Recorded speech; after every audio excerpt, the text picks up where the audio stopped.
Kinutlo gikan sa Ebanghelyo sumala ni San Marcos.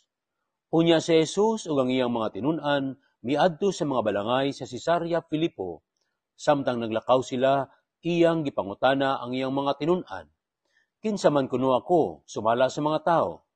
Mitubag sila. Ang uban miingon nga ikaw mao si Juan nga magbubunyag. Ang uban usab miingon nga ikaw mao si Elias. Ug miingon pagayod ang uban nga ikaw usa sa mga propeta. Apan kamo, unsa may inyong ikasulti? Kinsa man ako? Nangutana si Jesus kanila. Ug mitubag si Pedro, ikaw mao ang Mesiyas. Unya gidid-an sila ni Jesus sa pagpanugilon kang bisan kinsa mahitungod kaniya. Unya gisuginlan ni Jesus ang iyang mga tinun-an nga mag-antos pag-ayo ang anak sa tao ug gisalikway siya sa mga pangulo sa mga Hudeyo, ingon man sa mga kadaguan sa mga pari o sa mga magtutudlo sa balaod. Patyon siya, apan sa ikatulo ka adlaw, mabanhaw. Gisulti niya kini sa iyang mga tinun-an sa walay lipod-lipod. Tungod nini, gipalayo siya ni Pedro sa uban o gibadlong. Apan miatubang si Jesus ug mitan-aw sa iyang mga tinun-an. Unya gibadlong niya si Pedro. Pahawa Satanas, ang imong hunahuna iya sa tao, dili sa Dios. Unya gitawag ni Jesus ang katawhan ug ang iyang mga tinun-an o giingnan sila. Bisan kinsa nga buot mahimo nga akong tinun-an, kinahanglan nga kalimtan niya ang iyang kaugalingon. Pas-ano niya ang iyang krus ug mosunod siya kanako. Kayang buot muluwas sa iyang kaugalingong kinabuhi, mawad-an hinuon nini.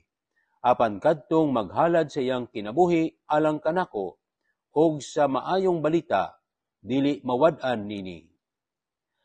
Ang Ebanghelyo sa Ginoo. Pag-ampo. Ang imong makaluwas nga pag-anhi, pag-antos ug pagsakripisyo alang kanamo di lamang tungod sa mong tawhanon ug yutan-on nga kalampusan, kung dili tungod kini sa imong panawagan kanamo sa pagbaton sa kinabuhi sama kanimo. Ang pagtubos sa kalibutan pinagi sa pag-antos ug pagsakripisyo. Tudloy kami o Ginoo nga mabuhian namo ang among kaugalingon lamang nga panghuna-huna, garbo ug akog nga ambisyon.